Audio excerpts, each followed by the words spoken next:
Hello all, welcome to XandY Learning. അപ്പോൾ നാളെയാണ് നമ്മുടെ ഈ വർഷത്തെ ആദ്യത്തെ XET എക്സാം നടക്കാൻ പോകുന്നത്. XandY entrance come scholarship test. അടുത്ത വർഷത്തെ ഞങ്ങളുടെ ഫൗണ്ടേഷൻ കോഴ്സിലേക്കുള്ള സെലക്ഷന് വേണ്ടി നടത്തുന്ന ഈ ഒരു എക്സാം 7th, 8th, 9th കുട്ടികൾക്ക് വേണ്ടിയിട്ട് നാളെ കണ്ടക്ട് ചെയ്യാൻ പോവുകയാണ്. സോ നേരത്തെ രജിസ്റ്റർ ചെയ്ത ആളുകൾക്കുള്ള എക്സാം ലിങ്ക് ഇന്ന് തന്നെ നിങ്ങളുടെ വാട്സപ്പ് നമ്പറുകളിലേക്ക് ഞങ്ങൾ അയച്ചു തരും.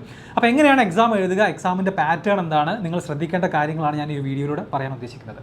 സോ നാളെ രാവിലെ 8 മണി മുതൽ വൈകിട്ട് നൈറ്റ് 10 മണി വരെ നിങ്ങൾക്ക് എക്സാം എഴുതാനുള്ള സമയമുണ്ടായിരിക്കും.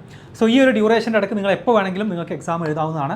ഒന്നുകൂടെ ഓർമ്മിപ്പിക്കുകയാണ്, നാളെ സൺഡേ October 22 സൺഡേ രാവിലെ 8 മണി മുതൽ 10 മണി വരെ സമയമുണ്ടായിരിക്കും. ടോട്ടൽ 30 ക്വസ്റ്റ്യൻസ് ആണ് ഉണ്ടാവുക.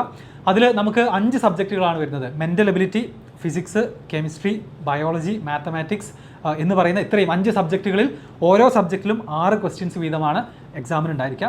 ഈ 30 ക്വസ്റ്റ്യൻ എഴുതാൻ വേണ്ട നിങ്ങളുടെ എക്സാമിൻ്റെ ഡ്യൂറേഷൻ എന്ന് പറയുന്നത് 30 മിനിറ്റാണ്. സോ വളരെ ടൈറ്റ് ആയിട്ടുള്ള ഒരു കോമ്പറ്റേറ്റീവ് എക്സാം തന്നെയാണ്. സോ നിങ്ങൾ കൃത്യമായിട്ട് ടൈം മാനേജ് ചെയ്തുകൊണ്ട് ഒരു ഡിസ്ട്രാക്ഷൻസും ഇല്ല എന്ന് ഉറപ്പ് വരുത്തിയിട്ട് വേണം എക്സാം എഴുതാൻ. So 30 questions 30 minutes. ഇനി നമ്മുടെ മാർക്കിംഗ് സ്കീം, നിങ്ങളുടെ ഒരു ആൻസർ ശരിയായി കഴിഞ്ഞാൽ നിങ്ങൾക്ക് 4 മാർക്ക് കിട്ടും. അഥവാ ഒരു ആൻസർ തെറ്റിക്കഴിഞ്ഞാൽ -1 മാർക്ക് ഉണ്ടായിരിക്കും. സോ നെഗറ്റീവ് മാർക്കിംഗ് ഉണ്ട് എന്നുള്ള കാര്യം നിങ്ങൾ മറന്നു പോകരുത്. ഓക്കെ, സോ ഇത്രയും കാര്യങ്ങളാണ് നിങ്ങൾ അതിൽ നോട്ട് ചെയ്യാനുള്ളത്. ഇനി ഏറ്റവും ഇമ്പോർട്ടൻ്റ് ആയിട്ട് നിങ്ങൾ ശ്രദ്ധിക്കേണ്ട കാര്യം, ഈ ഒരു ലിങ്ക് നിങ്ങൾക്ക് പറ്റുമെന്നുണ്ടെങ്കിൽ ലാപ്ടോപ്പിൽ തന്നെ ഓപ്പൺ ചെയ്യുക. എക്സാം എഴുതാൻ ഏറ്റവും ബെസ്റ്റ് ആയിട്ടുള്ള ഡിവൈസ് എന്ന് പറയുന്നത് ഒന്നെങ്കിൽ കമ്പ്യൂട്ടർ, ഡെസ്ക്ടോപ്പ് അല്ലെങ്കിൽ ലാപ്ടോപ്പ് തന്നെയാണ്. അതില്ലെങ്കിൽ മാത്രം നിങ്ങൾ മൊബൈൽ ഫോണിനെ ഡിപ്പെൻഡ് ചെയ്താൽ മതി. ആൻഡ് രണ്ടാമത്തെ കാര്യം, വൈഫൈ കണക്ഷൻ ഉള്ള ഒരു സ്ഥലത്ത് നിന്ന് തന്നെ എക്സാം എഴുതാൻ പറ്റുമെന്നുണ്ടെങ്കിൽ ഏറ്റവും പ്രിഫേർഡ് ആയിട്ടുള്ളത് അത് തന്നെയാണ്. മൊബൈൽ ഡാറ്റയിൽ മറ്റ് കോൾ വരുമ്പോഴും അങ്ങനത്തെ ഡിഫറെൻ്റ് ആയിട്ടുള്ള ഡിസ്ട്രാക്ഷൻസ് ഒക്കെ വരുന്ന സമയത്ത് കണക്ഷൻ പ്രശ്നങ്ങളൊക്കെ ഉണ്ടാവാൻ സാധ്യതയുണ്ട്. സോ നിങ്ങൾക്കൊരു വൈഫൈ വിത്ത് ലാപ്ടോപ്പ് അവൈലബിൾ ആണെന്നുണ്ടെങ്കിൽ ആ ഓപ്ഷൻ തന്നെ ചൂസ് ചെയ്യാം. ഓക്കെ, സോ രജിസ്റ്റർ ചെയ്ത ആളുകൾക്ക് വേണ്ട എക്സാം ലിങ്ക് നിങ്ങളുടെ വാട്സാപ്പ് നമ്പറുകളിലേക്ക് ഇൻഡിവിജ്വലി നിങ്ങൾക്ക് ഓരോരുത്തർക്കും അയച്ചു തരും. ആ ലിങ്ക് നാളെ രാവിലെ 8 മണിക്കാണ് ആക്റ്റീവ് ആകുക. ആ ലിങ്ക് ഓപ്പൺ ചെയ്യുക, നിങ്ങൾ രജിസ്റ്റർ ചെയ്ത സെയിം മൊബൈൽ നമ്പർ എൻ്റർ ചെയ്ത് കൊടുക്കുക.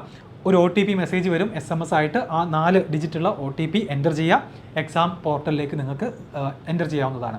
ഓക്കെ, ഇനി ഈ വീഡിയോ കാണുന്ന ഈ ഒരു എക്സാമിന് രജിസ്റ്റർ ചെയ്യാത്ത ആളുകളുണ്ടെങ്കിൽ, നിങ്ങളുടെ ഫ്രണ്ട്സിന് ഇനി ഈ എക്സാം ഫ്യൂച്ചറിൽ എഴുതണമെന്ന് ആഗ്രഹമുണ്ടെങ്കിൽ നിങ്ങൾക്ക് അവർക്ക് വേണ്ട ലിങ്ക് ഈ വീഡിയോയുടെ ഡിസ്ക്രിപ്ഷനിൽ ഉണ്ടായിരിക്കും. So next session of XET എന്താണെന്നുള്ളത് നമ്മുടെ ഈ ഒരു ചാനലിൽ തന്നെ ഞാൻ അനൗൺസ് ചെയ്യും. അപ്പോൾ അതിൽ നിങ്ങളുടെ ഈ എക്സാം എഴുതാൻ പറ്റാത്ത നിങ്ങളുടെ ഫ്രണ്ട്സിനും ക്ലാസ്മേറ്റ്സിനും ഒക്കെ ആ ലിങ്ക് നിങ്ങൾ എന്ത് ചെയ്യണം, ഷെയർ ചെയ്ത് കൊടുക്കണം. സോ എല്ലാ കാര്യങ്ങളും ക്ലിയർ ആയെന്ന് പ്രതീക്ഷിക്കുന്നു. വേറെ എന്തെങ്കിലും ഡൗട്ടുകൾ ഉണ്ടെങ്കിൽ ഈ വീഡിയോയുടെ കമൻ്റ് ആയിട്ട് ചോദിക്കുക. അതുപോലെ തന്നെ നമ്മുടെ ഒഫീഷ്യൽ മെസ്സേജ് വരുന്ന നമ്പറിൽ നിങ്ങൾക്ക് കോൺടാക്ട് ചെയ്യാവുന്നതാണ്. സോ എല്ലാവരും നന്നായിട്ട് എക്സാം എഴുതുക. അഗെയിൻ ഞാൻ പറഞ്ഞ കാര്യങ്ങൾ നിങ്ങൾ മറന്നു പോകരുത്. നെഗറ്റീവ് മാർക്കിംഗ് ഉണ്ട്. അറിയാത്ത ക്വസ്റ്റ്യൻസ് വെറുതെ ഗസ് ചെയ്യാൻ പാടില്ല. അത് നിങ്ങളുടെ മാർക്ക് നന്നായിട്ട് കുറയാൻ അത് സഹായിക്കും. സോ കൃത്യമായിട്ട് എല്ലാവരും നന്നായിട്ട് എക്സാം എഴുതുക. All the best. ബാക്കി റിസൾട്ട് മറ്റ് കാര്യങ്ങളൊക്കെ ഫ്യൂച്ചറിൽ മറ്റ് അപ്ഡേറ്റ്സ് ആയിട്ട് നിങ്ങളെ അറിയിക്കുന്നതാണ്. Okay, thank you.